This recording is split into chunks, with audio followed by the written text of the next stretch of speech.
As you all know कि हम लोग एडिटोरियल एनालिसिस से पहले इस पैसेज की स्किमिंग करते हैं, जो कि हमें हेल्प करता है सारे एग्जामिनेशन जिसमें भी कॉम्प्रहेंशन टाइप क्वेश्चंस आते हैं, क्योंकि स्किमिंग से हम जल्दी से जल्दी ज़्यादा से ज़्यादा डाटा एक्सट्रैक्ट कर पाते हैं फास्ट रीडिंग से। तो पहले हम उसकी प्रैक्टिस करते हैं, उसके बाद फिर उस पैसेज की अच्छे से एनालिसिस करते हैं। तो आप भी पहले जाओ इसकी अच्छे से स्किमिंग कर लो, पहले आप जाके इस पैसेज की स्किमिंग कर लो, उसके बाद आके एनालिसिस वीडियो देखना। चलिए आप देखिए मैं इसकी स्किमिंग कैसे करता हूँ। स्टार्ट करते हैं फ्रेंड्स। आज का जो पैसेज है, फास्ट फॉरवर्ड ऑन गति शक्ति national master plan. Fast forward on गति शक्ति नेशनल मास्टर प्लान। ये जो गति शक्ति नेशनल मास्टर प्लान अभी मोदी जी लेके आए हैं, इसके बारे में है कैसे फास्ट फॉरवर्ड करना है, क्या करना है, आगे देखते हैं। एग्जैक्ट मतलब नहीं समझ में आ रहा है। Gati Shakti can cut logistic cost if it can convince all state to come on board. तो जो लॉजिस्टिक कॉस्ट पूरी नेशंस में आती है, हमारी इकॉनमी में पड़ती है, उसको कट कर सकते हैं अगर हमारे सारे स्टेट जो हैं उनको कन्विंस कर लेंगे वो ऑन बोर्ड एक डिसीज़न पे आ जाएं। ठीक है,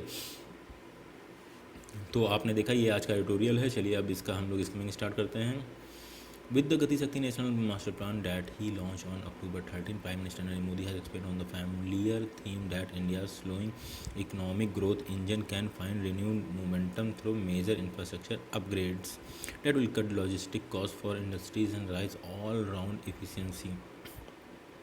Agency, a techno-centric administrative initiative that promise silo-breaking integration of 16 ministries including railway, roads, ports through information technology and satellite mapping and data tools. The program seeks to appeal to national imagination as an umbrella integration of 111 lakh crore worth of project under the National Infrastructure Pipeline for 2025.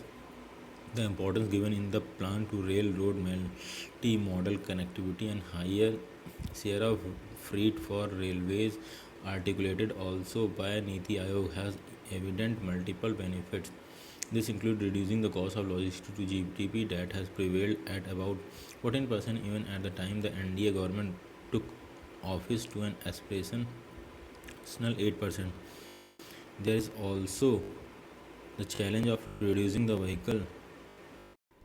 There is also a challenge of reducing vehicular emission from road freight growth in order to meet climate change commitment and containing input costs due to extraordinary high tax on diesel. A similar flips to efficiency in port operation can increase cargo handling capacity and cut vessel turnaround time. Evidently, states have a crucial role in all this, including that key pieces of plans such as port linkage and land availability for highways, railway, industrial cluster, corridor depend on political consensus and active partnership. तो ये सारी चीज़ें बताई हैं इसमें friends की गति शक्ति में क्या क्या होगा। बेसिकली ये लॉजिस्टिक कॉस्ट जो है इंडिया की वो सारी कट करना चाहती हैं। 16 मिनिस्ट्री को एक साथ ला के मिला के उनकी जितनी भी कनेक्ट होती हैं वो लॉजिस्टिकली उनको सबको ऑन बोर्ड लाना चाह रहे हैं। और वो कैसे होगा, और ये जो एक अम्ब्रेला इंटीग्रेशन प्रोजेक्ट है, अम्ब्रेला इंटीग्रेटर है एक तरीके से कहेंगे। सारी जो भी जैसे लॉजिस्टिक्स में क्या आ जाता है आपका, रोड आता है, रेलवे आ जाता है, पोर्ट्स आ जाता है, इंफॉर्मेशन टेक्नोलॉजी आती है, सैटेलाइट मैपिंग एंड डाटा वगैरह का यूज़ करके सारी चीज़ें होंगी। और 111 लाख करोड़ का प्रोजेक्ट है। और ये नेशनल इंफ्रास्ट्रक्चर पाइपलाइन जो हमारी 2025 का जो हमारा प्लान डिसाइड किया गया था उसके तहत किया जा रहा है। और इसके काफ़ी मल्टीपल बेनिफिट्स हैं। Like if we take the GDP, so GDP का 14% हमारा जाता है इसमें लॉजिस्टिक्स में, जिसमें वो कट करके उसको 8% लाना चाह रहे हैं। एस्पिरेशनल है वो, जो हमारी कॉस्ट लॉजिस्टिक में चली जाती है। अगर हम लॉजिस्टिकली सारी चीज़ों को जोड़ देंगे तो काफ़ी इफिशियंट हो जाएगा और हमारी कॉस्ट कम हो जाएगी इसके लिए। और हाँ, और दूसरी चीज़ कि हमारा जो अभी तक रोड ट्रांसपोर्ट है उसको कम करना चाह रहे हैं। चीज़ें अधिकतर हमारी रोड से ट्रांसपोर्ट होते हैं, मेन हब पे, फिर ट्रक्स के थ्रू ही सारी चीज़ें ट्रांसफ़र होती हैं हमारे यहाँ। उसको रेलवे बेस ज़्यादा करना चाह रहे हैं। रेल में इसलिए नहीं होती, रेल में होती हैं बट कम होता है, क्योंकि रेल में भी लोगों के लिए ही कमी है, तो उसको बढ़ाना चाहते हैं रेलवे नेटवर्क। ठीक है, गुड्स के लिए अलग नेटवर्क हो जाएगा।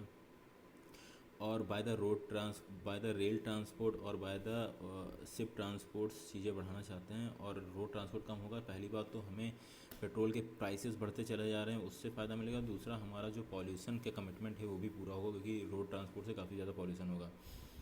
The observation economy survey for 2021 underscore the role of active center-state partnership for infrastructure building. The survey projects maximum investment toward NIP sectors such as energy, road, urban infrastructure and railway for year 2021 and 2022, with about 8.5 lakh crore to invested by either side annually, beside 4.5 lakh crore per year from the private sector. This is a steep gradient to cover here at the effort of COVID-19 continue to be felt in form of lost job, depressed wages and consumption, while the planners are planning their hopes and infrastructure project for a few deal outcome that will boost jobs and demand for goods and commitments. Besides attracting major investment, significant delay to projects can often be traced to incompatibility and hostile land acquisition decisions that alienate communities or threaten to violate environmental integrity. Even the center's preference for the geographical infrastructure system and remote sensing to identify potential industrial areas, policymakers would do well to reclaim lands already subjected to degradation and pollution rather than alienate controversial new parcels, convincing citizens that they stand to benefit from such grand plans through better social welfare, lower service costs and high efficiency, and respecting federal boundaries while dealing with the state or other operation.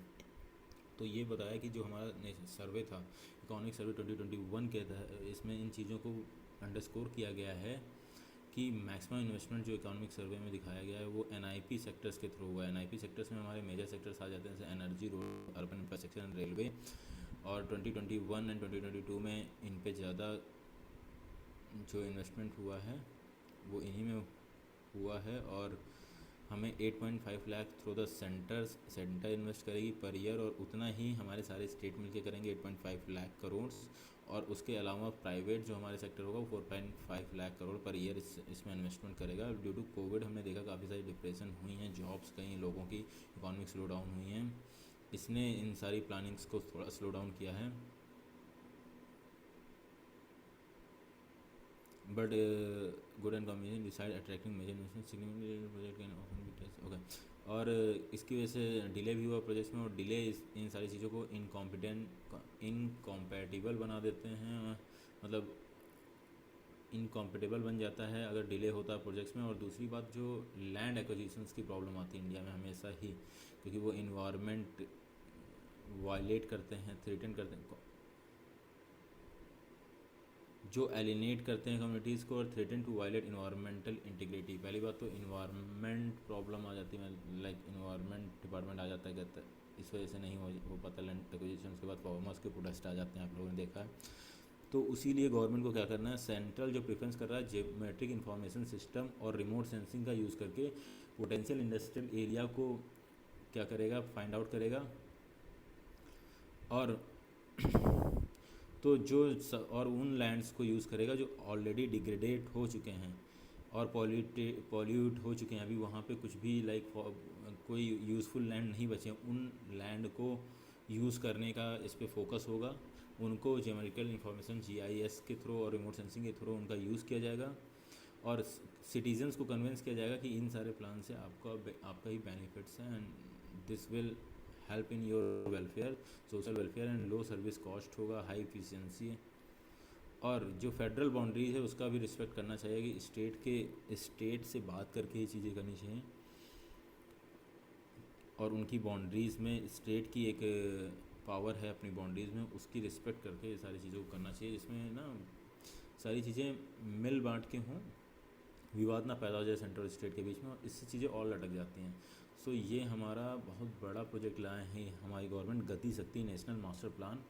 काफ़ी बड़ा master plan है ये, umbrella integration project है, पूरा देश का infrastructure development इसके अंदर इंक्लूड हो जाता है। नेशनल इंफ्रास्ट्रक्चर पाइपलाइन जो है हमारी 5 साल के लिए डिसाइड करती है कैसे पूरा नेशनल इंफ्रास्ट्रक्चर बिल्ड होगा, उसके तहत इस प्रोग्राम को लाया गया है। 2025 के लिए 111 लाख करोड़ का इसमें खर्च होगा। इसमें जो दिक्कतें आ रही ये बता रहे हैं, हमारी GDP की जो कॉस्ट आती है अभी लॉजिस्टिक की, वो 14% हमारा जो कॉस्ट आ जाता है GDP वो लॉजिस्टिक का आ जाता है, इसमें कट करके वो 8% रहने का हमारा एस्पिरेशन है। इसमें सारे डिपार्टमेंट्स को हम लोग इंक्लूड करेंगे और इसमें फिर बताया कि कितना पर ईयर जो होगा इन्वेस्टमेंट करेगा। हमारा स्टेट के थ्रू होगा 8.5, उतना ही सेंट्रल करेगा 8.5, और हमारी जो प्राइवेट सेक्टर है वो 4.5 लाख इसमें इन्वेस्ट करेंगे। तो टोटल हो गया 21.5 लाख करोड़ पर ईयर इसका इन्वेस्टमेंट होगा। तो इसका इंटू 5 कर दीजिए तो हमारा हो जाएगा 111 लाख करोड़। तो यही सारी चीज़ें थी। और ये बताया गया है कि ये मेन जो आती है प्रोजेक्ट जो डिले होता है उससे इनकॉम्पिटेंट बन जाता है, इनकम्पैटिबल बन जाता है, कंपैटिबल नहीं रह जाता है। उसके लिए हमें लैंड एक्विजिशन प्रोसेस को सही करना पड़ेगा।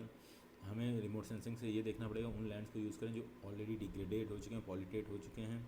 हम उपजाऊ ज़मीन का ज़्यादा यूज़ ना करके उन ज़मीनों का यूज़ करें जहाँ का यूज़ कोई नहीं है।